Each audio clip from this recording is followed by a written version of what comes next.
great competitor and a champion, we need to make sure that we have flawless performance. To do this, we have to ensure that we're always trying to improve our execution. After every contest, we're going to evaluate and tighten up our game to make the next one our best to date.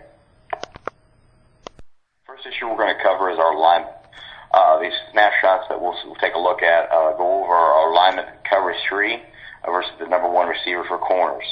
We want to take a look at if we're following our divider rules or not.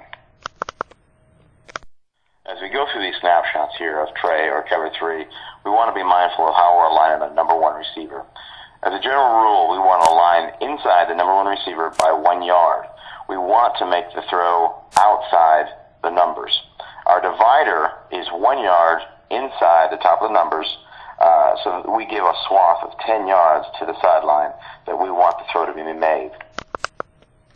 In these clips here, the number 1 receiver aligns outside the divider, and we align outside of him. This allows the receiver a free pass inside the middle of the field, leaving our free safety defenseless, and leaving us defending only from the numbers to the sideline, which is only 9 yards up the perimeter. As a general rule in tray or cover 3, we always want to align 1 yard inside the number 1 receiver. The only time we adjust is if that receiver aligns inside the divider, then we will shade his outside shoulder. These next few snapshots here go over our free safety alignment in tray or cover 3. Aligning at 12 yards depth, he should be clearly visible in these snapshots. In tray, the free safety is needed to fill the alley on perimeter runs. If you're at 12 yards and at the snap of the ball you take your 3 read steps, you'll now be at a depth of 15 yards when you've correctly identified the play, run or pass. Aligning at a depth greater than 12 puts tremendous pressure on perimeter run support and also discouraging the inside vertical threat of the second receiver.